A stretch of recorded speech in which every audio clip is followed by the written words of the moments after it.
Jésus, viens, nous avons besoin de toi. Alléluia. Jésus, viens, Jésus, viens. Nous t'accueillons, Jésus, viens au milieu de nous. Nous t'accueillons, Jésus, viens au milieu de nous. Saint-Esprit, viens. Oui, viens. Nous t'accueillons, Saint-Esprit, au milieu de nous. Nous t'accueillons. Nous t'accueillons, Saint-Esprit, Viens, conduis-nous. nous t'accueillons, Saint-Esprit, En toi, nous ne pouvons rien faire. t'accueillons, Saint-Esprit. Mesdames et messieurs, bonsoir. C'est un plaisir de vous retrouver ce soir dans le cadre de notre émission Lumière sur les ondes d'édition de ce 27 janvier 2017, vendredi 27 janvier 2017. C'est la date d'aujourd'hui. Comme annoncé la semaine dernière, nous poursuivons ce vendredi avec ce thème qui avait fait couler beaucoup de salive dans ce studio.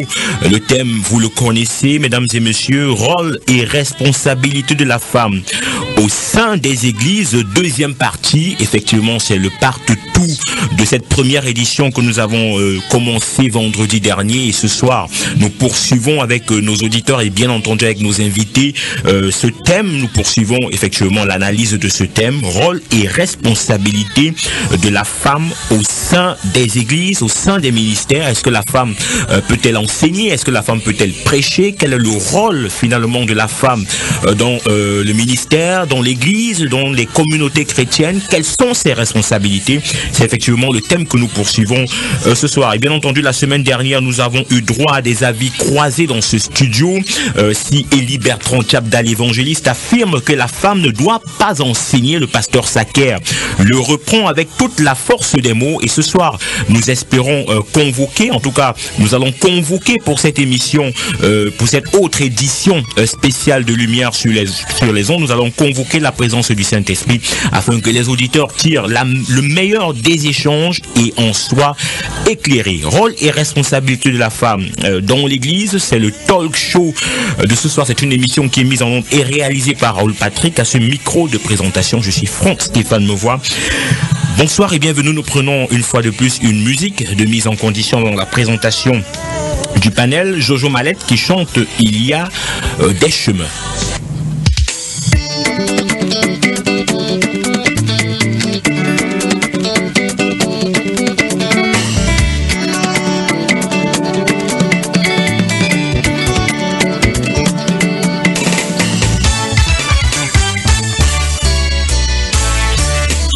Des chemins, il y a des chemins, et quel chemin choisir? Il y a des chemins, Il y a des chemins, il y a des chemins, mais quel chemin choisir? Il y a des chemins, il y a des seigneurs, il y a des seigneurs, mais quel seigneur choisir?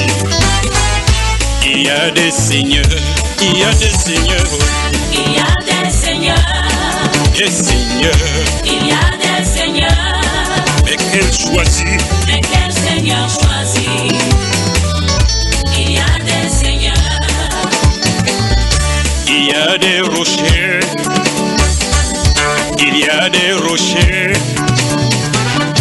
et quel rocher choisir?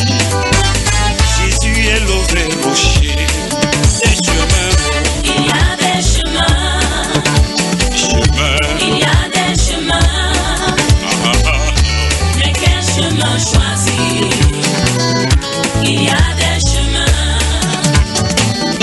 il y a des sauveurs, il y a des sauveurs, mais quel sauveur choisir? Jésus est le vrai sauveur, il y a des seigneurs, il y a des seigneurs, il y a des seigneurs, Jésus le vrai Seigneur.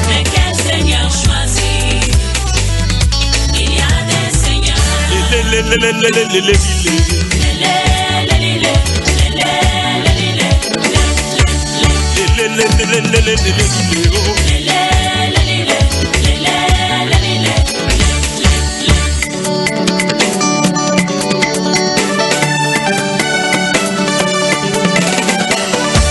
y a des chemins, il y a des chemins, mais quel chemin choisir? Il y a des chemins, il y a des chemins, il y a des chemins, mais quel chemin choisir? Il y a des chemins, il y a des seigneurs, il y a des seigneurs, mais quel seigneur choisir? Il y a des seigneurs, des seigneurs. il y a des seigneurs, il y a des seigneurs, mais quel seigneur choisir? Il y a des seigneurs,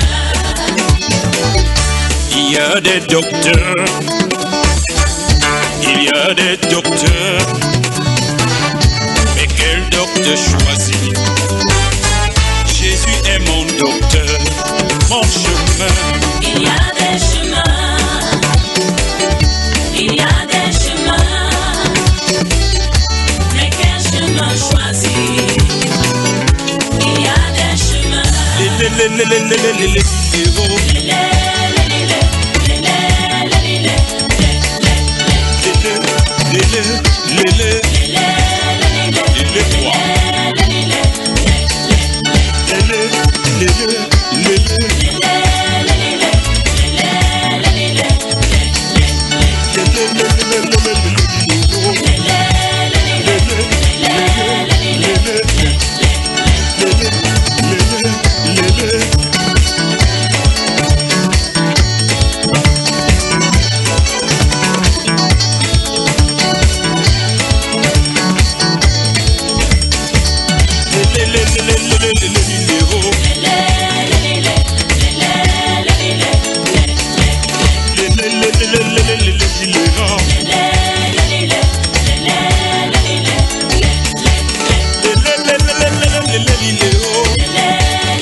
de la 99.6, surtout dans ce studio de la 99.6, vous y êtes connectés.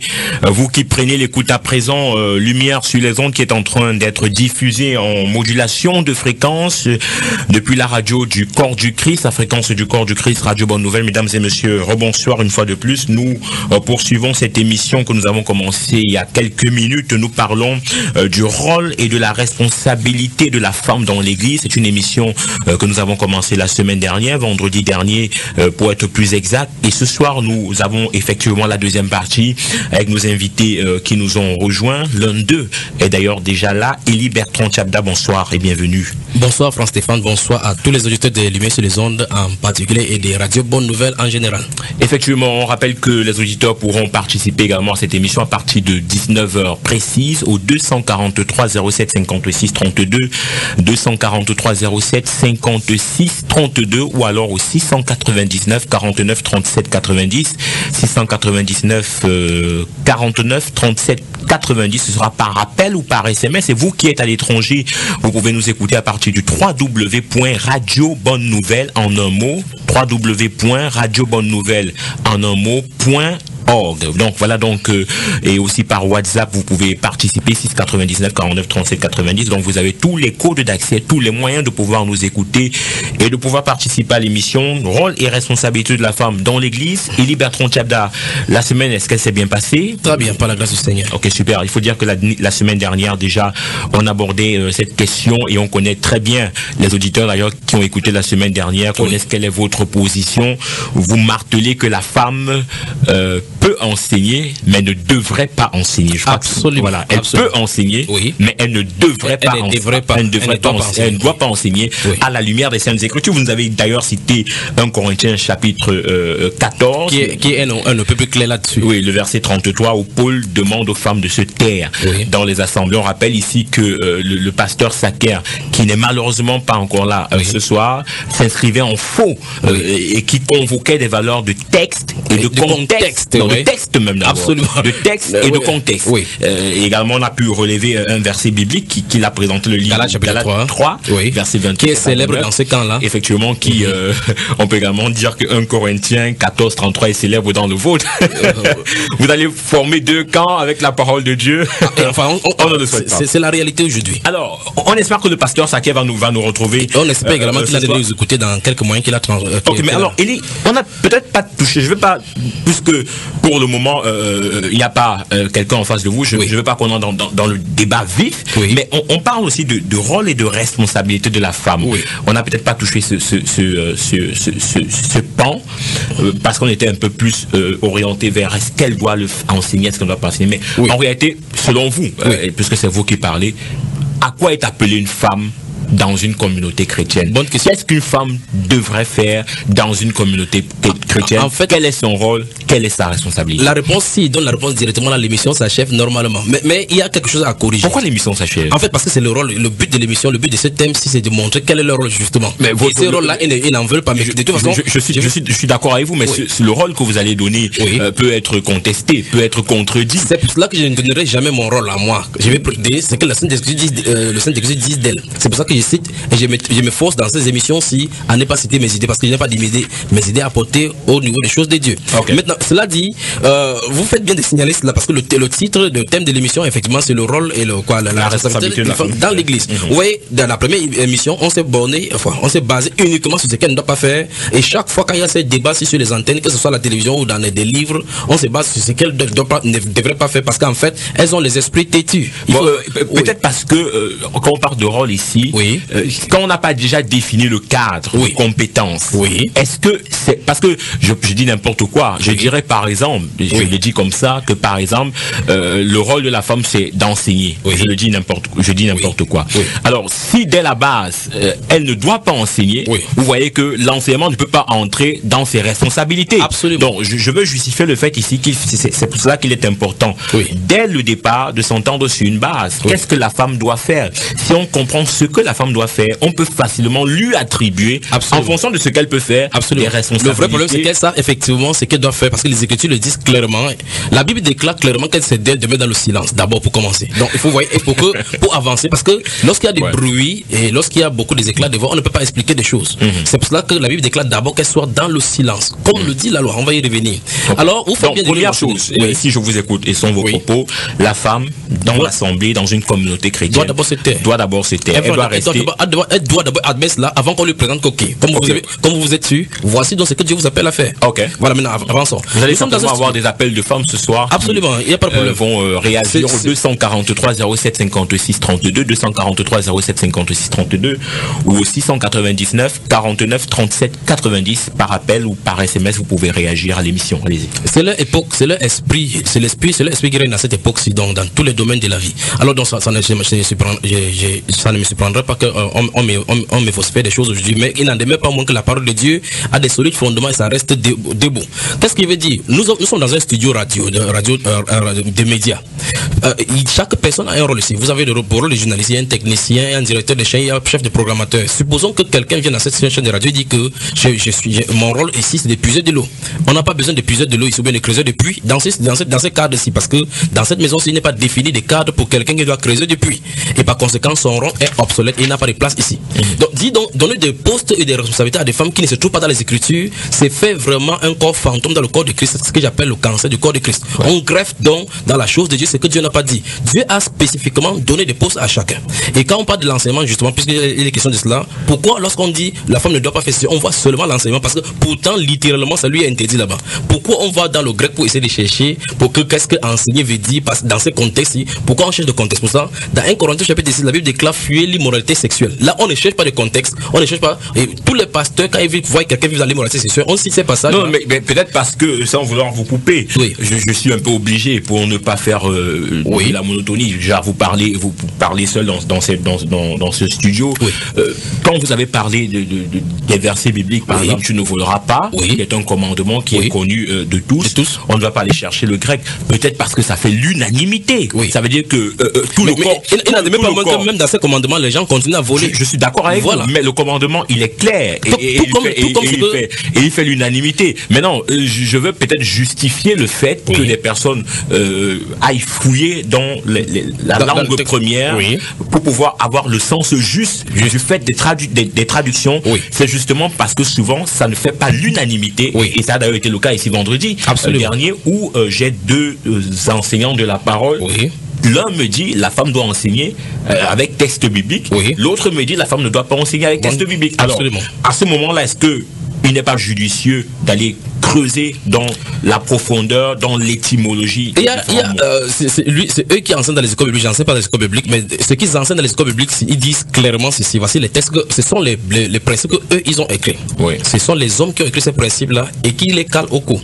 L'un des principes, c'est que les textes qui sont clairs sont utilisés pour expliquer ce qui est dans l'ombre. C'est pour ça que dans l'un de ses arguments ici, il a dit nous attendons ce soir qu'il vienne donner les exemples dans la Bible. On souhaite vraiment qu'il soit là. Ou bien s'il ne peut pas être là, qu'il appelle et qu'il participe même en plein. Voilà, donc ce qui veut dire c'est que l'un de leurs attributs qu'ils ont, enfin les arguments qu'ils ont appliqués, c'est qu'il faut que les gens utilisent, enfin pour les règles des interprétations des Écritures veulent qu'on utilise des passages clairs pour expliquer ce qui est flou. Donc vous dites que dans la semaine dernière j'ai dit que les femmes ne doivent pas enseigner et lui dit la femme doit enseigner. Littéralement, c'est écrit dans la Bible que la femme ne doit pas enseigner. Je ne permets pas, à part 2 reprises, cela est écrit. Bon, il n'est écrit nulle part que la femme, je permets à la femme d'enseigner. Pourtant, littéralement, c'est écrit que la femme ne doit pas enseigner. Donc, ça veut dire que comme ce passage-ci est clair et à 2 reprises, ces passages doivent être utilisés pour éclairer le reste. Ça veut dire que, comme je le disais pour l'accueil sur ce plateau-ci, je dis donc que c'est eux qui ont installé ces règles-là dans la théologie, que les passages clairs de l'écriture sont utilisés pour interpréter. Ici, il va me corriger maintenant en entrée, en m'accueillant là. Alors, ça veut dire que ces passages-là qui sont utilisés, qui sont clairs dans les Écritures, doivent être utilisés pour éclairer ce qui est flou. Donc, quand on prend par exemple le cas de l'enseignement, c'est écrit littéralement que je ne permets pas à la femme d'enseigner ni de prendre de l'autorité.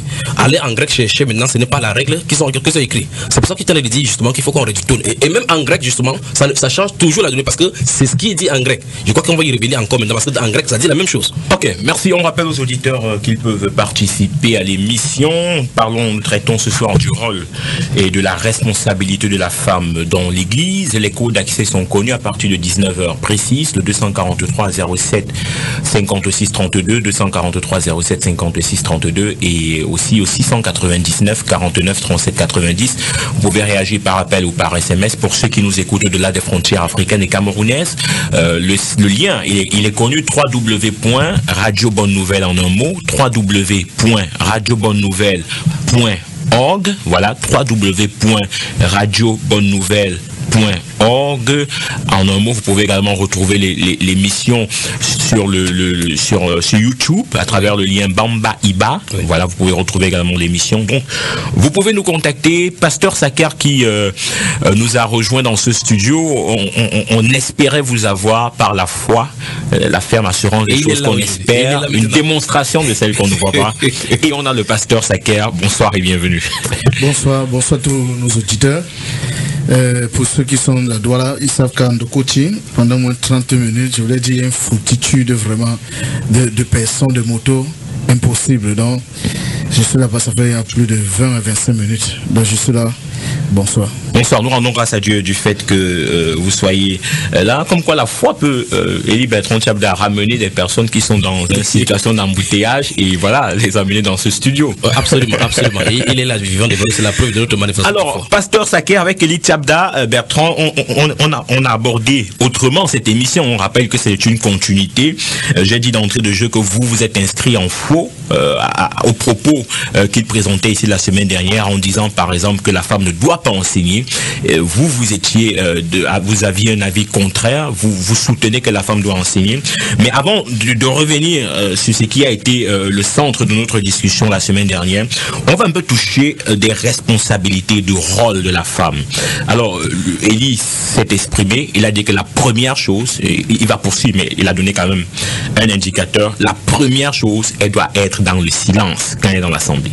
C'est la première chose qu'il nous dit. Ça veut dire que qu'est-ce que la femme est appelée à faire dans l'assemblée? Premièrement, elle doit se taire.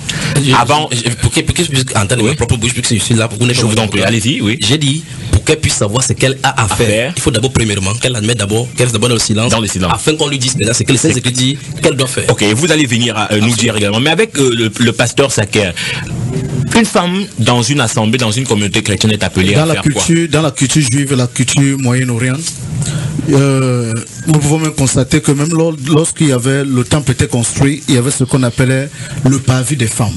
Oui. Ça veut dire que les femmes n'étaient pas mélangées avec des hommes. Donc depuis la culture juive, la femme était toujours réservée à prendre la dernière place. Donc on ne pouvait jamais voir une femme être dans l'assemblée avec l'homme en train de participer mutuellement. Donc depuis l'époque, la femme occupait une seconde place. Ça veut dire que depuis le temple, il y avait un parvis des femmes, un parvis qui était réservé uniquement pour les femmes.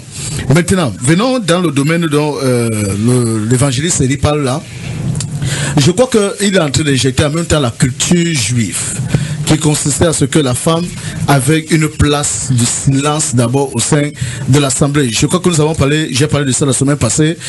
Lorsqu'on parle de la femme ici, il s'agissait de gouné. D'abord, il est très important de préciser qu'il s'agissait dans ce passage dont il va toucher. Vous parlez de quel passage? 1 Corinthiens 14, 33. Oui. Okay, c'est Paul qui s'exprime. Oui, c'est Paul. Donc, nous voyons que dans ce passage précisément, il s'agit du mot épouse. Donc, Paul était en train de mettre l'ordre, le comportement des épouses vis-à-vis leur comportement au sein de l'assemblée. Pour ceux qui font un peu quelques études, quelques recherches, ils savaient que pendant l'époque, les épouses chrétiennes, c'est-à-dire païens, se convertissaient à Christ et trouvaient aussi les épouses ou les époux même des juifs qui étaient aussi convertis à Christ.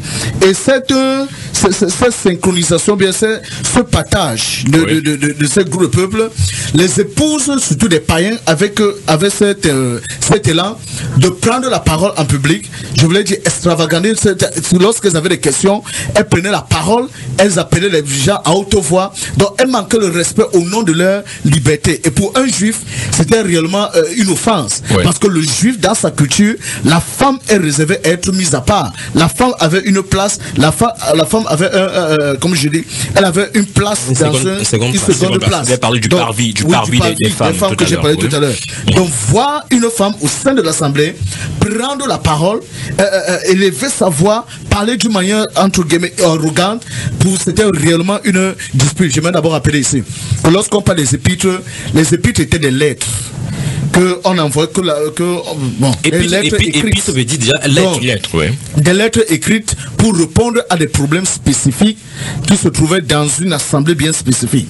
Donc, plusieurs fois, Paul dit par rapport aux questions que vous m'avez posées, je n'ai rien, par rapport aux questions, voilà ce que je pense. Donc, les épîtres, c'était donc des lettres qui étaient des réponses par rapport à des questions ou à des problèmes qui se trouvaient d'une manière spécifique dans une assemblée. Alors, avant de vous donner la parole, je voudrais que le pasteur Saker réponde à ma question parce que il a planté certes le décor, mais il n'a pas répondu à ma question. Quel est donc, vous avez parlé du cadre juif, aujourd'hui, dans notre contexte 21e siècle, à quoi est appelée une femme au sein d'une communauté chrétienne? Au sein d'une communauté chrétienne, une femme est appelée à exercer le même rôle qu'un homme est appelé à exercer au sein d'une communauté chrétienne. Ça veut dire que si un homme, s'il y a des hommes pasteurs, il y a des femmes pasteurs. La preuve, ce n'est pas juste dans la théorie, moi j'ai ça d'une manière pratique avec moi. Donc je connais beaucoup des hommes qui ont peur pour aller dans les champs de mission. Actuellement, il y a des femmes qui se lèvent, qui sont en train de créer un impact dans les champs de mission. Donc je crois que s'il y a des hommes pasteurs, les femmes aussi ont le droit d'occuper le rôle de pasteur, parce que ce n'est pas une affaire de sexe, c'est une affaire d'identité et d'appel de Dieu dans leur vie. Donc le même Dieu qui a appelé un homme est le même Dieu qui a appelé une femme sans distinction de sexe. Ok, donc pour vous, si j'ai bien compris, elle peut tout faire comme les hommes. Elle peut être prophète, si c'est seulement peut-être arrêté. Elle peut être prophétesse autant pour moi. Enseignante, évangéliste, un peu comme Élie Bertrand Tchabda. Chapda, du moins tout ce qu'un homme peut faire. Il a dit tout, c'est clair. On a très bien compris. Et c'est cette précision, cette question que je posais. Voilà. Alors vous nous avez dit que la première des choses, c'est qu'elle, dans le silence, avant de savoir ce qu'elle a à faire. Touchons donc, d'après vous, et à la lumière des Saintes Écritures, certainement, ce que la femme est appelée à faire. Voilà. La femme du 21e siècle. Je parle pas de la femme dans le contexte juif. Je parle aujourd'hui, vraiment, qu'est-ce qu'elle est appelée à faire? Bonne question. Mais je ne peux pas avancer à répondre à votre question sans corriger ce qu'il a dit. Parce qu'il est allé dans la culture pour prendre ces choses-là et les ramener. Il dit que l'apôtre Paul, le fait qu'il était juif, dans le contexte juif, en allant depuis le parvis, comme on avait fait le temple, Dieu n'avait pas trouvé de mal à cela. Ce n'est pas la culture qui était en dedans du temple. La Bible parle du temple, de la régularisation du temps sur le sacerdoce lévitique comme venant de Dieu. Donc ce n'est pas la tradition juive qui était dans le temple, c'était la régularisation selon un sacerdoce donné à une époque bien déterminée. Mais maintenant, ce qui ressort d'abord un des passages dont j'avais dit, c'est qu'il faut qu'ils disent aux gens que le mot gouné, effectivement, qui est écrit dans 1 Corinthiens chapitre 14, est en même temps utilisé en grec, parce que le grec, avec le même angle, on peut avoir plusieurs autres définitions dans notre langue, comme par exemple, on parle paracletus, qui dans 1 Jean chapitre 2, représente là-bas, on écrit là-bas avocat, et dans Jean 14, on a mis là-bas par consolateur. Donc le même mot grec, paracletus, est en même temps avocat et en même temps consolateur. Donc ce même mot gouné qu'il a utilisé dans celle-là, c'est épouse, c'est écrit femme. Et dans ce 1 Corinthiens 14, qui est un passage qui est un peu plus clair, la Bible déclare, c'est l'apôtre Paul qui le dit, il va encore réciter, il dit comme dans toutes les assemblées des saints. Il veut dire cette situation, comme il a dit, la situation qui s'est posée à Corinthe, c'est la même situation et la même régularisation qui est ordonnée à toutes les autres églises. Il dit comme dans toutes les églises saints. Au chapitre 16, verset 1, il dit pour ce qui concerne la collecte en faveur des saints, agissez vous aussi comme je l'ai ordonné aux églises de la Galatie. C'est le même ordre pour tout le monde. Donc s'il y a un problème dans une assemblée, dites chrétien ou bien l'assemblée des saints, c'est le même remède qui est injecté. C'est l'ordre du Saint-Esprit, selon qu'il a dit. Et là, le plus grave dans cette histoire, dans 1 Corinthiens 14, c'est ce que l'apôtre Paul dit. Il dit qu'elle se taise comme le dit aussi la loi. Je lance un défi ici à quiconque. Alors, de me montrer dans la loi. Permettez-moi de dire que c'est important parce que ça va permettre qu'on enlève ce qu'on appelle contexte, que les épouses des païens venaient d'ici. Et là, vous voyez, effectivement, lorsqu'on est dans cette interprétation, on a beaucoup d'ambiguïté. Parce qu'en réalité, il y a une autre frange qui dit que d'après le contexte, comme par de 1 Corinthiens 11, par exemple, par rapport au foulard et la couverture, on dit que les femmes prostituées avaient tantôt, d'autres disent que ce sont les femmes prostituées qui se couvrent de voile. Et on voit Rebecca là-bas qui a vu Isaac, elle se couvrait. Elle n'était pas une prostituée, elle était une vierge. Vous voyez. Donc, lorsqu'on entre à l'intérieur dans cette interprétation lexicologique et contextuelle, en disant qu'on en développe sorti de prétexte, nous revenons simplement aux Écritures. La Bible déclare qu'on n'aille pas au-delà de ce qui est écrit. On ne parle au-delà. Vous étiez en train de parler de quelque chose, Élie Bertrand Chapda, quand vous avez fait allusion à la loi. À la loi, je vais citer ça pour que les gens puissent savoir. Ouais. Dans la Bible, si l'apôtre Paul, quand il a convoqué le fait que les femmes doivent être en silence, il dit elles doivent être dans le silence, elles doivent être comme le dit aussi la loi. Et c'est là que je soulève dans le plan de voile en disant, je lance le défi à quiconque d'aller montrer dans la loi où il est ordonné que la femme reste en silence et comprendre ce que l'apôtre Paul dit. Donc c'est ça que je suis avant de dire maintenant par rapport à la réponse que tu as. Mais dans la question que j'ai posée. Donc au 21e siècle, la Bible n'a pas varié. Au 21e siècle, on constate que le 21e siècle a hérité du 18e puis du 19e siècle. C'est ce qui ressort. Parce que lorsqu'il dit dans ses propos que il constate que tout ce que la femme fait, l'homme fait, Dieu peut faire, et il parle dans la page pratique, en pratique il le vit, il faut qu'il entre dans l'histoire maintenant sur ce plan-ci pour regarder quand est-ce qu'on a consacré la première femme pasteur, quand est-ce que une première femme, parce qu'il n'y a pas eu jamais cela dans la Bible. Dans l'histoire c'est écrit, ils peuvent retrouver cela.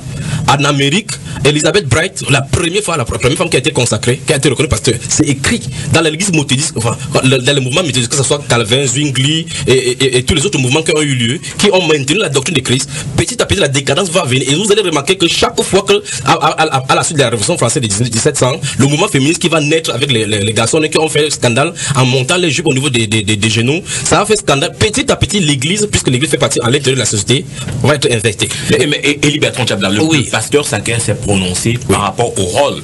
Il a dit que la femme, tel un homme, peut prêcher, peut enseigner. Moi je veux savoir. J'arrive. Vous plantez également le décor. Je prends le décor et puis j'avance doucement. Parce qu'il dit qu'il pense qu'il peut le faire parce qu'il n'y a pas de sexe. Mais je recommence encore d'abord premièrement. Un Corinthien dit qu'elle doit d'abord se taire. Il ne leur a pas permis d'y parler. Et la Bible va même plus loin. Ça on a compris. Oui, non, j'arrive. La Bible va plus loin pour dire qu'il est malséant. Il n'a pas dit oh des épouses. Il est malséant à une femme. de parler dans l'assemblée. C'est d'abord la chose qui est dite là-bas. La Bible déclare, et maintenant, je crois que c'est l'une de ses propos qu'il a cité la dernière fois. Il a dit qu'il devait donner les exemples ici dans la Bible. Qui nous donne les exemples d'une femme apôtre, du pasteur, évangile. Mais Elie Bertrand, qu'est-ce que la femme chapitre de manière de c'est l'écriture, ce n'est pas l'affaire de l'Église. Qu'est-ce que la femme doit faire? Je vais dire maintenant, c'est encore les écritures. Je vais lire titre chapitre, permettez-moi de prendre dans votre Bible là, titre chapitre 2, et je vais lire à partir de là ce qui est écrit, et nous allons voir effectivement que c'est ce que le Seigneur Jésus-Christ a encore réitéré à l'Église. Dans titre chapitre 2, verset. En fait, c'est le Seigneur Jésus-Christ. Oui, c'est le Seigneur Jésus-Christ qui l'a dit. L'apôtre Paul, il dit le Seigneur Jésus qui a dit, je peux le dire haut et fort que c'est le Seigneur qui a dit, parce qu'il a dit clairement que l'évangile qu'il a prêché n'est pas de lui, ce n'est pas d'un homme. Donc l'apôtre Paul dit ici, pour toi, dis les choses qui sont conformes. C'est au chapitre 2, verset 1. Je commence par là. Dis les choses qui sont conformes à la sainte doctrine. L'apôtre Paul prescrit à titre de dire les choses qui sont conformes à la sainte doctrine. Ce qui va enseigner maintenant, on appelle ça sainte doctrine. Maintenant, il dit que les vieillards doivent être sobres, honnêtes, modérés, saints dans la foi, dans la charité, dans la patience. Il appelle ça sainte doctrine. Et dans 1 Timothée, souvenons-nous juste ça la dernière fois, dans 1 Timothée chapitre 6, verset 3, il a dit si quelqu'un enseigne des fausses doctrines sans s'attacher aux saintes paroles de notre Seigneur, il est enflé d'orgueil. Ici, l'un des prescrits, c'est que la Bible appelle par sainte doctrine. L'un des volets de sainte doctrine, il dit, verset 3, il dit que, donc c'est pas moi qui s'en ai dit, c'est la Bible qui en a dit, voici ce qu'on doit enseigner. Dit que les femmes âgées, cette fois-ci ce sont les femmes encore âgées, on n'a pas parlé des épouses ici, les femmes âgées doivent, vous voyez le mot encore, parce qu'il y a l'ambiguïté de peuvent et doivent. Allez-y. Doivent aussi avoir l'extérieur qui convient à la sainteté. 1. N'être ni médisant. 2. Ni adonner au vin. 3. Qu'elles doivent. Nous y voilà. Vous parlez des ordres. C'est un rôle. Voici le rôle qui. C'est pas moi qui le dis. On dit clairement ce qu'elles doivent faire. Qu'elles doivent donner des bonnes instructions. Puis on dit dans le but d'apprendre aux jeunes femmes à aimer leur mari et leurs enfants, à être retenues chastes, occupées aux soins domestiques. Ça a fait sauter les femmes du 21e siècle. Bonnes, soumises à leur mari. Puis on dit afin que la parole de Dieu ne soit pas blasphémée. Voilà ce qu'il est dans alors, si je comprends bien, avant de vous lancer, pasteur Saker, le rôle. Du coup, que vous faites le sachet à chaud là. Dans ce passage de Titre chapitre 2 qui dit là, à partir du verset 3, n'est-ce pas? Non, après c'est verset 1. Ok, je crois qu'il est arrivé jusqu'au verset 5. Si on lit ça, là il a dit dans son passage, il a dit qu'elle doit donner quoi, des bonnes instructions. D'autres, le second dit qu'elle doit enseigner. Elle soit prompte à l'enseignement. C'est lui second qui sont le même mot par enseignement là, puisque tu connais, tout à l'heure tu parlais du grec, c'est le même mot didaskeo, qui est le même mot de 1 Timothée chapitre 3. Alors maintenant, qu'on recommande à l'évêque qui doit être propre à l'enseignement. Mais maintenant mon cher, la Bible dit clairement, on a orienté. Non, je suis là parce que je ne peux pas couper. À moins que tu peux dire qu'elle doit juste enseigner les jeunes femmes. Non, c'est pas moi qui dis. C'est la Bible qui dit. La Bible dit clairement. Non, franchement, il ne faut pas qu'on soit malhonnête. Chapitre 3 où la Bible déclare que l'évêque doit être propre à l'enseignement. C'est la même responsabilité dont on a donné à la femme âgée. Mais orientée vers les femmes. Elle doit aussi enseigner. Donc ça veut dire que si je comprends bien, la femme n'a que le ministère lorsqu'elle s'adresse aux femmes. Non, attends, le ministère c'est un autre mot que vous, comme vous connaissez le grec, c'est un service qu'on rend. Chaque personne dans le corps de Christ a un rôle. C'est ça la question. Oui. Donc la femme, c'est lorsque elle dit la louange qu'elle a un ministère. Je ne pas parler de louange. La Bible n'a pas parlé de louange. Il n'y a pas la louange dedans. C'est lorsqu'elle s'adresse à des femmes qu'elle a un ministère. Ce n'est pas s'adresser à la femme non plus. Dès que les hommes arrivent, vraiment poser à cette assemblée, c'est pour comprendre ce que la Bible dit. C'est juste une question. Oui, c'est pas moi qui pose les questions. Je voulais juste dire, donc lorsque la femme s'adresse, mon frère Saker, pourquoi ne pas comprendre la parole simplement telle que c'est écrit? Non, je relis la phrase. Nous sommes en train de parler du rôle. Oui, voici le rôle. Le mot rôle veut dire c'est un responsable. Voici donc ce que la Bible dit que les femmes âgées doivent aussi enseigner. Ils doivent enseigner les jeunes femmes à être soumises à leur mari. Moi je pose une question. On parle des femmes âgées. Qu'en est-il des femmes qui ne sont pas âgées? Si elles ne sont pas âgées, elles sont des jeunes femmes. Oui, ça veut dire qu'elles n'enseignent pas. Elles n'ont pas la maturité. C'est pour ça que même les jeunes, permettez, même les jeunes dans le ministère, la Bible interdit qu'on ne donne pas la responsabilité aux jeunes parce qu'ils n'ont pas la maturité. Le qu'ils tombent sur le coup de la tentation. C'est aussi évident que ça. Rapidement. Si l'évangéliste dit que la femme, c'est celle qui est âgée, qui a la responsabilité selon la parole. Attendez, regardons les choses. Ne dites pas que j'ai dit. Nous sommes en train de lire la Bible. On a dit, vous avez posé le rôle de la femme. Votre interprétation de la Bible. Je n'ai pas interprété, j'ai lu. C'est une très mauvaise interprétation. Non. Allons-y. Laisse-moi franchement. Parce que si ce sont les femmes âgées qui sont appelées, qui n'ont qu'un ministère d'enseigner juste aux jeunes femmes, alors Alors Priscille, Oui. donc lorsqu'on lit même dans le de Romains où Paul a placé même Priscille, Oui. avant même son mari Aquilas, Oui. qui enseignait Apollos. Ah, la mon parole. cher, Voilà. mon Alors cher. maintenant, Apollos était-il aussi une jeune femme? Voilà, bonne question. Est-ce que Apollos était aussi, Permettez je sais la pas, parole. Il faut qu'on est-ce que Priscille était une grand-mère? Est-ce que Priscille était une femme âgée? Permettez-moi donc de Non, répondre. j'ai encore la parole. Je crois que j'ai encore la parole. Allez-y rapidement. Donc, la Bible, Gardez les la questions, Bible gardez les précise bien Apollos, un homme éloquent, Oui. versé dans les Écritures. Oui. Lorsqu'il a rencontré Priscille Aquilas, On va parler ils les en ont enseigné. Non, c'est Actes chapitre 18. Actes chapitre 18. Ils les ont enseigné Actes chapitre les 18. voies de Dieu Oui. dans une plus grande précision. Oui. Ça, c'est. Et lorsque Paul salue ses collaborateurs, Oui, il est cite les important, deux. il est important de citer que quand il s'agit de collaborateurs, Oui. ce n'est pas le mot doulos, c'est-à-dire que esclave. Et si quand on parle de collaborateur, s'il met la face sur le mot assistant, Oui. en d'autres mots, Aide. en d'autres mots, C'est clair. ministre. Non. C'est le mot ministre. Non. Ok. J'arrive. Oui.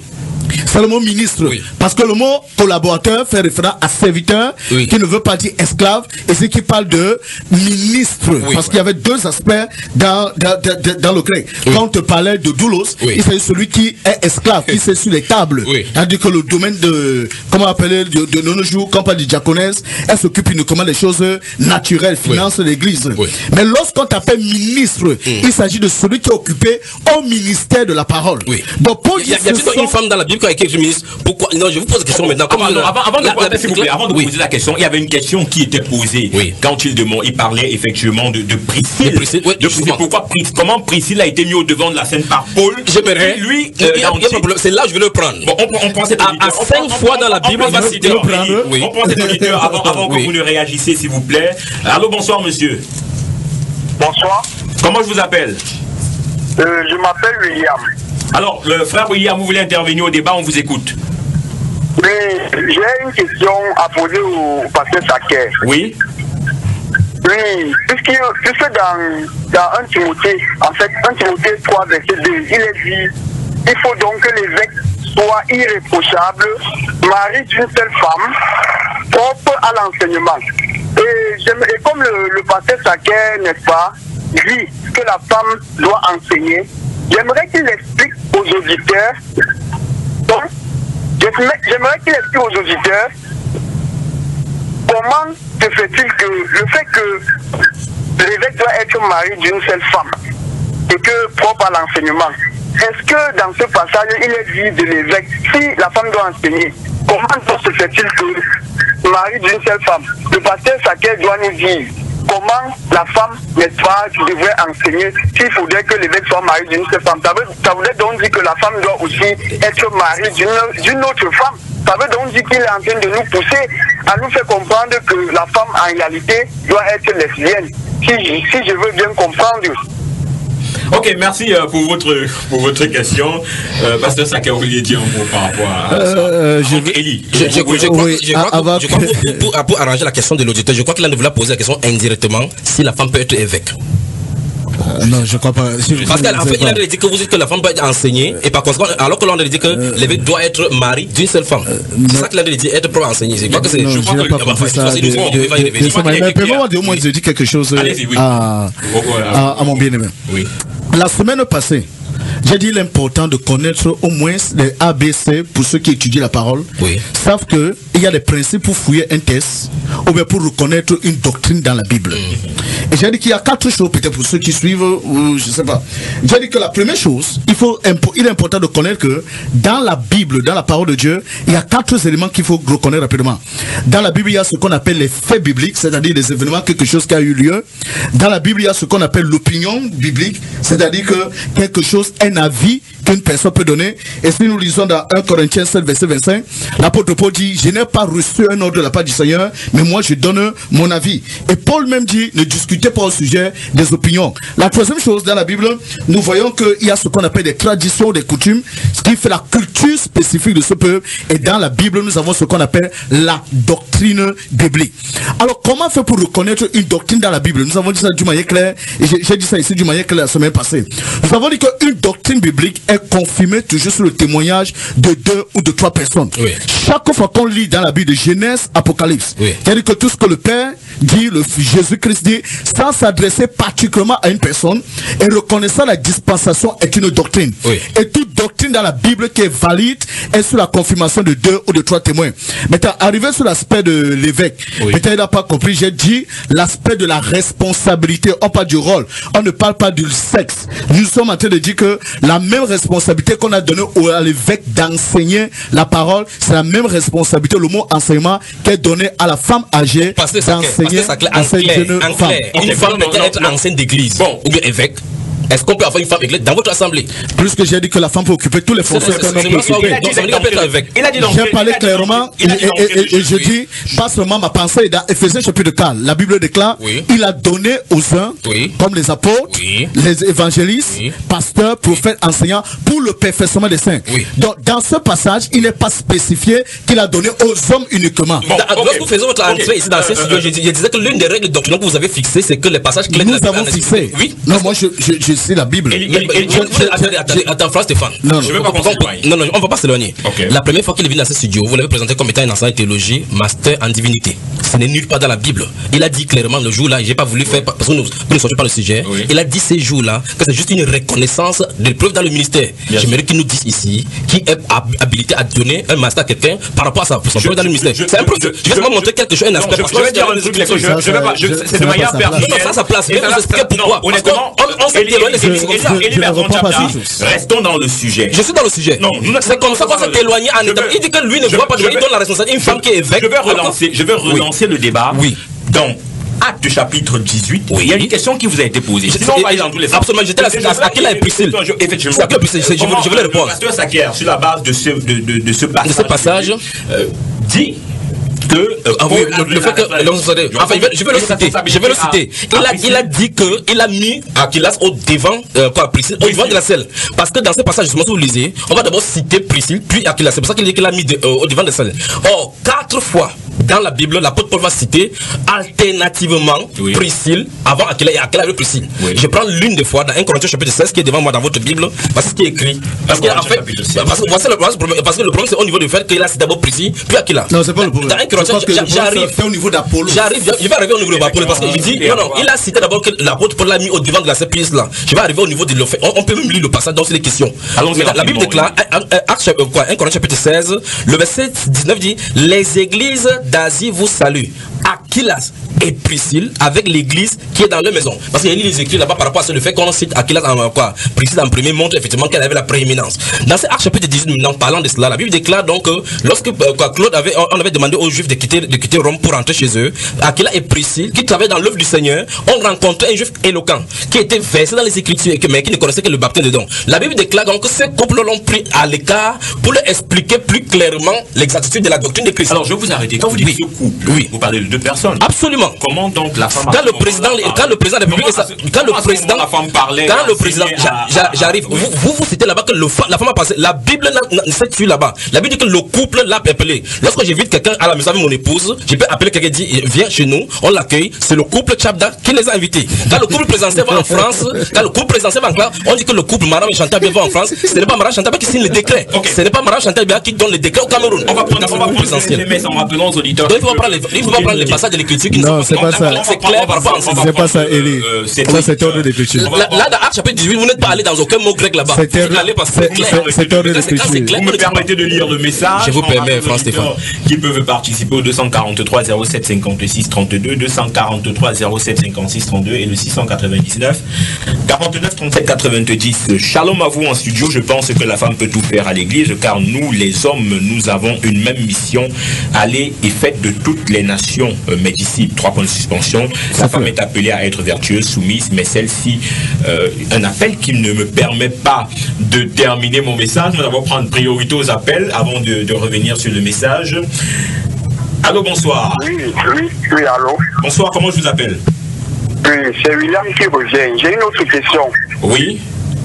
En fait, puisque la Bible nous fait état que nous sommes la lumière du monde, oui, et que nous sommes censés dire la vérité selon les Saintes Écritures. J'aimerais savoir, puisque dans ce 1 Corinthiens 14 où il est dit, il est fait état du fait que la femme ne doit pas enseigner, et que dans ce même chapitre, les partisans du parler en langue utilisent le même parler en langue et font comprendre aux gens qui doivent parler en langue. Pourquoi donc chercher à contextualiser le fait que la femme ne doit pas enseigner et laisser alors le parler en langue et ne pas donc aussi le contextualiser? Puisque si nous admettons que le parler en langue doit être vécu, admettons également aussi que la femme ne doit pas enseigner, puisque c'est un commandement du Seigneur. C'est ce que... Vous pouvez reprendre, je n'ai pas très bien compris. Je dis, n'est-ce pas? C'est bien saisi. Ok, c'est bien saisi. Ok. Oui, c'est moi. Effectivement. Je crois qu'il veut renforcer aussi le côté du parler en langue. Oui. Pour dire que, bon, si on interdit à la femme de pouvoir enseigner, oui, que la femme ne parle pas aussi en langue. Non, c'est pas ce qu'il a dit. Il a bien dit, si vous contextualisez le fait que dans 1 Corinthiens 14, on dit que la femme c'était spécifié aussi, contextualiser aussi le parler en langue. Le parler en langue de la femme. Non, il n'a pas dit de la femme, il a dit le parler en langue dans tout coup, parce qu'il a dit c'est un commandement du Seigneur dans 1 Corinthiens 14. Il a mis l'emphase parce que les femmes parlent aussi en langue. Il a précisé ça. Non, c'est pas ce qu'il a dit. Je disais que je n'ai pas dit. Il a bien dit, en fait, le dictant dit ceci, vous avez contextualisé le fait que la femme ne doit pas enseigner, parce qu'il faut aller dans le contexte pour comprendre. Mais nulle part, on parle en langue aujourd'hui sans aller dans le contexte. L'auditeur rappelle, on va le reprendre. Allô? Oui, allô? Oui. En fait, voici ce que j'ai dit. J'ai dit ceci, que concernant le fait que dans ce même chapitre de 1 Corinthiens 14, il est fait état du fait que la femme ne doit pas enseigner, oui, et que bien après, on nous fait parler, on nous parle du parler en langue. Ces mêmes personnes qui essaient de contextualiser le fait que la femme ne doit pas enseigner, ils contextualisent également le fait que la femme ne doit pas parler en langue, parce que quand une vérité est on ne peut plus clair, il n'y a plus rien à faire là-dessus. Okay. C'est ce que nous allons ajouter et ajouter. Alors frère, moi j'ai une question à vous poser. Vous pensez qu'une femme peut parler en langue ou pas? Pardon, la Bible nous éclaircit là-dessus. Il y en a des femmes qui ont parlé en langue, c'est dans les actes des apôtres. Okay. Si nous le lisons, nous pouvons le constater, nous pouvons le remarquer. Ok, merci infiniment. Okay. Et j'aimerais ajouter, si la première fonction de la femme était de se tenir en silence au sein de l'assemblée, le même Paul, je crois dans 1 Corinthiens 14, qui a cité, qui est écrit dans 1 Corinthiens 14, que la femme doit se tenir en silence, avant de parler de ça dans 1 Corinthiens 11, il a parlé que la femme peut prophétiser, la femme peut prier, mais il a dit que ça, elle doit d'abord se voiler. Donc ça veut dire qu'au sein de l'assemblée, la femme peut prophétiser. Au sein de l'assemblée, la femme peut prier. Ça veut dire nous voyons que le premier rôle de la femme au sein de l'assemblée, ce n'est pas de se taire, parce qu'elle a la capacité de prophétiser. Donc dans 1 Corinthiens 11, il a montré que la femme est capable de parler. De parler de la part du Seigneur. De parler de la part du Seigneur dans 1 Corinthiens chapitre 11. On parle des oracles du Seigneur. Je prends le SMS que je n'ai pas pu terminer. Shalom à vous en studio. Je pense que la femme peut tout faire à l'église, car tous les hommes sont... car nous les hommes, nous avons une même mission, aller et faire de toutes les nations mes disciples. 3 points de suspension. La femme est appelée à être vertueuse, soumise, mais cela ne signifie pas qu'elle ne peut pas prendre autorité. C'est vrai ce que dit le pasteur pour cette discrimination, mais c'était à l'époque. De nos jours, la femme peut tout faire puisqu'elle est aussi instruite. Dieu a créé la femme pour compléter l'homme, car il n'est pas absolu ni suprême. Donc la femme a sa place partout, que ce soit enseigné à l'église ou à l'école. Soyez tous bénis au nom de Jésus-Christ. C'est Manuela Joyce qui signe ce message. Alors, on revient dans ce studio avec... je peux avancer. Ok, allez-y avant que je ne pose... Nulle part dans l'écriture, vous ne verrez nulle part l'égalité entre l'homme et la femme. Oui. Dans les fonctions. Chaque fois Dieu va donner, comme il parle de doctrine, c'est un commandement. Ah, vous réagissez au SMS. Et puis j'avance. Allons-y, oui, allons-y. Vous parlez de toutes les femmes? Pardon? Vous parlez de toutes les femmes ou bien vous parlez d'une épouse? La Bible déclare, j'arrive là-bas. Pour toutes les femmes. J'arrive. Donc vous êtes le chef de mon épouse? Absolument. Non, c'est faux. Vous n'êtes pas le chef de mon épouse, monsieur. Maintenant, vous n'avez aucun droit sur mon épouse. Parce que voilà, donc il y a de problèmes avec la Bible déclare. C'est peut-être là. Vous touchez peut-être un point. Vous êtes le chef de votre femme. J'arrive. Ah oui. Vous n'êtes pas le chef de mon épouse. J'arrive. Donc, par sexe, vous n'avez pas le droit sur tous les femmes. Pasteur. Vous avez autorité sur vos femmes. Pasteur, je vous pose la question. La peuple a dit tout à l'heure là, qu'elle se taise comme le dit sur la loi. Où est-ce que la loi dit que la femme se taise? Je vous donne la parole, non, je lui donne la parole. Montrez-moi dans la loi où la Bible déclare que la femme se taise. Je ne sais pas pour répondre à ça. Ok, on prend cet auditeur. 243 07 56 32. On va peut-être questionner Paul. Oui, allô, bonsoir. L'auditeur s'en est allé. Pourquoi? Je vous ai dit que c'est le nœud ici. C'est très dangereux. Non, oui, allez-y. J'ai la parole, frère. Oui. C'est le nœud ici. Voici le dénouement. Tout ce qu'on bavard, tout ça là, je tourne autour parce que je sais exactement quelle est la pensée de Dieu ici derrière. C'est clair. Ah, vous êtes Dieu? Non, je n'ai pas dit. Nous avons, la Bible est claire, je ne sais pas comment ça scandalise. La Bible est claire que nous avons la pensée de Christ. Ok. Alors maintenant, je dis ici. Alors, on prend cet auditeur, Élie Bertrand Tchabda. Allô, bonsoir. Oui, comment je vous appelle, monsieur? Pardon? Oui, allez-y, on vous écoute.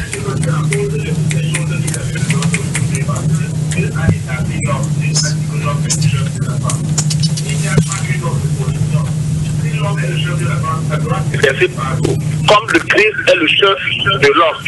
Je ne sais pas pourquoi les gens cherchent toujours à ramener cette chose pour mettre la femme et l'homme à la même position. C'est incroyable ce que les gens font aujourd'hui à l'église. C'est pour ça qu'il y a tellement de désordre. Une femme qui a ses menstrues ne devrait pas être à l'église. On n'a jamais aboli. Est-ce que Jésus a aboli toutes les lois? Jésus a dit qu'il n'a pas aboli la loi, il avait pour l'accomplir. Alors frère, l'ordre que Dieu a établi. Frère, oui. Est-ce que la femme, selon vous, doit enseigner? Je dis non. Ok. Alors, est-ce que, comme vous dites que la femme, elle doit être soumise à l'homme, est-ce que je suis le chef, par exemple, de votre femme? Oui, si on se trouve dans un établissement où les gens sont ensemble, par exemple dans l'église, il n'y aura pas eu deux pasteurs. Il y a un pasteur qui est toujours leader, ça veut dire qu'elle commande toutes les femmes qui sont dans cette salle. Donc ça veut dire que tous les hommes dans une assemblée sont les chefs des femmes, même si ces hommes-là sont animés par des esprits mauvais.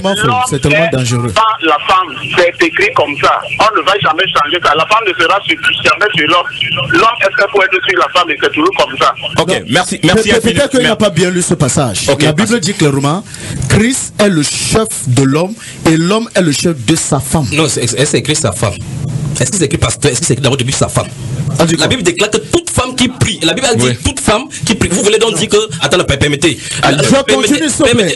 Permettez la parole. Permettez, je dis ceci. Est-ce que c'est seulement les femmes mariées, les femmes qui sont mariées qui doivent prier avec la. Et la Bible continue à dire que à cause de l'autorité à laquelle elle est soumise, elle porte un voile. Pourquoi n'est pas voilà? Je suis en train de parler. Oui. Elle porte un voile comme un signe de l'autorité à laquelle elle dépend. C'est seulement les femmes mariées qui doivent prier. C'est tellement dangereux que des personnes appellent dire qui sont le chef de toutes les femmes. Ça veut dire qu'on n'a pas compris même comprendre l'autorité au sein de l'église. Je crois sincèrement que si un homme est marié, il a le droit de dire à sa femme, alors aujourd'hui tu ne vas pas à l'église. Pasteur, le pasteur une femme qui n'est pas mariée n'a pas de chef. Aussi longtemps que cette femme dépend de son autorité, le pasteur n'a qu'une autorité limitée.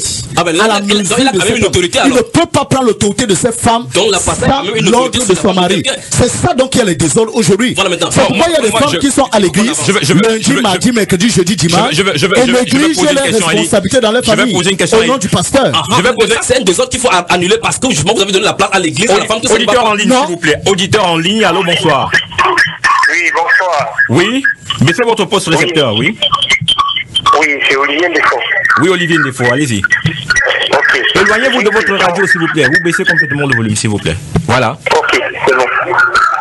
J'ai une question par rapport à l'émission et déjà je salue tous les panels en studio. Oui, bonsoir. Ok. Monsieur, éloignez-vous de votre poste radio, s'il vous plaît. Ok. Ma question, c'est surtout à l'endroit du pasteur Saker. Allô? On vous écoute, allez-y. Je te suis, mon frère. Ok. Et je voudrais que le pasteur, en fait, c'est une question que je lui pose. Tout l'Ancien Testament est l'ombre des choses à venir en ce qui concerne le Nouveau Testament? Ça, c'est la première question. Et la seconde, c'est est-ce que Dieu soutient toute chose par sa parole puissante? Ça, c'est la deuxième question. Et la troisième question est dans 1 Corinthiens 14, le verset 37. Qu'il la lise et qu'il nous réponde. Il nous explique clairement la pensée de Dieu dans ce verset-là. Parce que nous voudrions comprendre et en être édifiés. Il ne faut pas que la saine doctrine soit mise de côté quant à l'édification de l'Église. Ok. Merci. Je sais pas si on aura tout le temps. Est-ce que tout l'Ancien Testament est l'ombre des choses à venir? Ça c'était la première question. J'aimerais seulement le rappeler. L'apôtre Pierre dit, il faut que je vous rappelle ces choses afin que vous soyez édifiés dans la vérité présente. Il y a trois types de vérité. Il y a la vérité passée, il y a la vérité présente, il y a la vérité future. Dans la Bible, il est important de connaître ces choses. Il y a la vérité passée, il y a la vérité présente, il y a la vérité future. Oui. Donc, quand nous lisons dans les Écritures, c'est pourquoi il y a d'autres personnes qui vont dans l'Ancien Testament et qui prennent des choses pour amener ça au Nouveau Testament. Est-ce que tout dans l'Ancien Testament était l'ombre des choses à venir? C'était pas tout. C'était pas tout, puisque nous voyons certaines vérités dans le Nouveau Testament. La sainteté, par exemple. Mais le Seigneur a dit soyez saints, car je suis saint. Oui. Ça, c'est une vérité qui est immuable, qui reste. Mais par rapport aux figures, il est important de préciser, par rapport aux types et antitypes et les figures, c'était de l'ombre des choses à venir. Donc, c'est pourquoi il dit il est important de classer ça. Il y a une vérité passée, une vérité présente, une vérité future. Et Pierre dit j'aimerais que vous soyez affermis dans la vérité présente. Dans la vérité présente. Maintenant, je crois qu'il a posé des questions. Oui, par rapport au verset 1 Corinthiens 14, est-ce qu'on aura tout le temps? J'ai des questions à poser. La question qu'il a dit, on a un auditeur qui nous appelle en même temps. Stéphane, vous voulez de la troisième partie de cette émission, ça sera exactement. Je prends l'auditeur d'abord. Je prends l'auditeur. Allô, bonsoir. Bonsoir. Comment je vous appelle, madame? Bonsoir. Bonsoir, c'est Thérèse. Oui, la sœur Thérèse. Alors, on vous écoute? Le thème est vraiment intéressant et je salue d'abord tous les hommes de Dieu qui sont en studio. Oui, allez un peu rapidement, on a fait le temps. Bonsoir. Je crois que la télé va nous accorder 5 minutes. On a une femme qui parle, c'est important. Allez-y, madame. Absolument. Ok. Donc, je disais par rapport au thème que la parole de Dieu est nette. Il dit que la femme ne doit pas enseigner, elle ne doit pas enseigner. Alors, moi, je rappelle à toutes mes sœurs qui s'entêtent à vouloir enseigner qu'elles sont dans la rébellion par rapport à la parole de Dieu. Et je crois dans le livre, dans l'épître, la lettre que le Seigneur a donnée à l'église de Thyatire, il a révélé, il a dit, ce que je condamne, c'est que la femme, elle enseigne. Et puis, pourquoi le Seigneur a Jézabel? Qui était Jézabel? Quel était son caractère?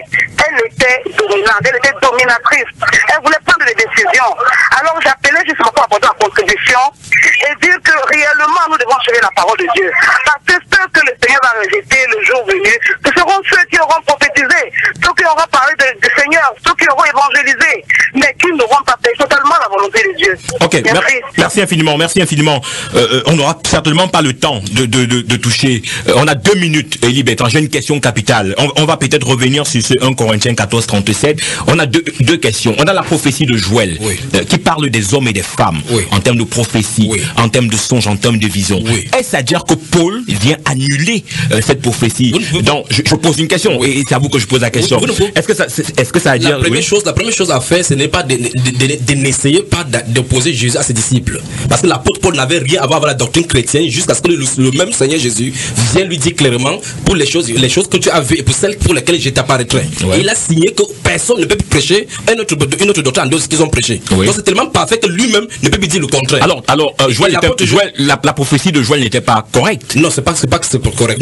On parle des hommes, on parle des jeunes filles et des jeunes... Justement, dans Actes chapitre 21, verset 8, on voit effectivement les 4 filles de l'évangéliste Philippe qui prophétisaient dans l'église. Et là-bas, il y avait le ministère d'autorité des prophètes. Donc la prophétie n'est pas le prophète. Être prophétisé ne veut pas dire prophète. Ça, c'est le B.A.B.A. de l'évangile. Prophétiser ne fait pas de nous prophétesses. Il n'y a pas, comme je l'ai dit à l'émission précédente, à moins que vous en trouvez, il n'y a pas de trace des prophétesses dans le Nouveau Testament, comme il a parlé de la vérité présente. La vérité présente révèle qu'il n'y a pas de prophétesse dans le Nouveau Testament, nulle part, il n'y a pas de trace. Qu'il n'y a pas d'apôtre, ou bien apôtresse, ou bien pastrice, ou bien pastreuse, évêquoise, ou bien n'importe quoi. Il n'y a pas ça dans les Saintes Écritures, dans la vérité présente, comme il a révélé. Donc je crois que les minutes qui restent, il faut qu'il explique ce que le J'aimerais seulement rappeler au frère Élie, la raison pour laquelle il peut appeler Paul aujourd'hui l'apôtre Paul, c'est parce que c'est Paul lui-même qui a dit je suis apôtre. Donc il n'y a personne dans la Bible qui l'appelait Paul, y compris même Pierre, il a dit notre frère Paul, selon la grâce que Dieu lui a donnée d'écrire les Écritures. Donc beaucoup de personnes tordent le sens pour leur propre prédiction. Mais l'apôtre Paul a dit pour les autres, je ne suis pas apôtre pour vous, je le suis quand même. Je suis en train de dire que c'est son autorité n'était pas contestée. Non, qui a dit ça? Au milieu des apôtres, il n'était pas contesté. Les gens qui contestent son apostolat, ce sont les ouvriers. Non, les apôtres qui contestaient. Il dit ces hommes-là sont les ouvriers trompeurs. Qui voulaient ramener encore les frères dans la circoncision. Donc je veux juste te montrer. Je veux juste te parler de ce que c'est parce que Paul était conscient de son appel. Donc je dis tu l'appelles apôtre Paul. C'est lui qui a dit que je suis appelé Paul, appelé à être un apôtre. Donc si nous voyons d'autres personnes, peut-être d'autres femmes n'ont pas pu s'exprimer, on n'a pas eu d'autres. La doctrine de l'église a été donnée dans les 3 cas à rapport pour lui ou non. Qui a dit ça? Il dit la doctrine de l'église, enseigne les révélations de Dieu. C'était le concile de Jérusalem qui établissait l'ordre de l'église. Le conseil de Jérusalem n'a pas enseigné. Ça n'a pas demandé de respecter la loi. Je dis, la révélation a été donnée aux apôtres. Je parle de la doctrine de la Bible. C'est le conseil de Jérusalem. Et la Bible est quand il persévère dans l'enseignement des apôtres. Donc Paul n'est pas venu depuis quelconque doctrine. Non, j'ai pas dit qu'il n'est pas venu établir une quelconque doctrine. Alors le temps est arrivé malheureusement à son terme. On ne s'est toujours pas entendu sur est-ce que la femme doit enseigner, est-ce que la femme ne doit pas enseigner, les différents rôles. On a un verset biblique qui est 1 Corinthiens 14, 37. Le frère nous dit non de l'autre côté de la baie vitrée. Il nous dit non. Est-ce que, pasteur, on peut rapidement brosser 1 Corinthiens 14, 37 avec vous? 1 Corinthiens 14, 37, oui, rapidement. Et si quelqu'un doit être prophète ou inspiré, qui reconnaisse que ce que je vous écris est un commandement du Seigneur. Dans cette version, c'est une prescription que j'ai reçue du Seigneur par rapport à ce milieu. J'ai dit clairement pour terminer que pour qu'une doctrine soit établie, c'est sur la déposition de 2 ou de 3 témoins. En dehors de Paul, il n'y a personne d'autre qui a parlé de ça dans la Bible. Alors on ne peut pas dire que c'est une doctrine. L'apôtre Paul a dit là que la loi le confie. J'ai dit, et il a refusé de répondre. Ici, c'était un des prescriptions spécifiques dans une église par rapport à ce commandement. Il a commencé par dire comme dans toutes les églises. Il a dit ne faites pas ça. Permettez-moi de vous dire. Un apôtre n'a pas l'autorité dans toutes les églises. Pardon? Il n'a qu'autorité sur les églises qu'il a établies. Vous lisez l'apôtre Paul aujourd'hui. Il a l'autorité sur ton église. Parce que il n'a pas l'autorité. Je ne vous permettrai pas. Alors, on a. Vous connaissez pas le ministère apostolique. C'est un pan de débat. Mesdames et messieurs, le ministère apostolique n'a pas l'autorité sur les églises qu'il a établies. C'est votre style d'apôtre que vous avez aujourd'hui. La qu'il a planté à Paul a arrosé. Pasteur Sakier, Eli Bertrand Chabda. Dans quel domaine? Pasteur Sakier. Hors de contexte. C'est ça qui va vous amener à l'église. C'est ça qui va vous amener à donner les diplômes. À l'église de Pasteur Sakier et Eli Bertrand Chabda, nous allons clôturer cette émission. On va dire merci à tous les auditeurs. On pourra continuer l'émission en off. Je rappelle aux auditeurs qui voudraient nous approcher le 699 49 37 90, 699 49 37 90. Vous pouvez appeler après l'émission. On pourra effectivement vous donner des recommandations en ce qui concerne l'émission. On se dit rendez-vous vendredi prochain. Mesdames et messieurs, bonsoir. Je retiens que le pasteur Sakier n'a pas voulu répondre pourquoi c'est écrit là où c'est écrit dans la loi aussi.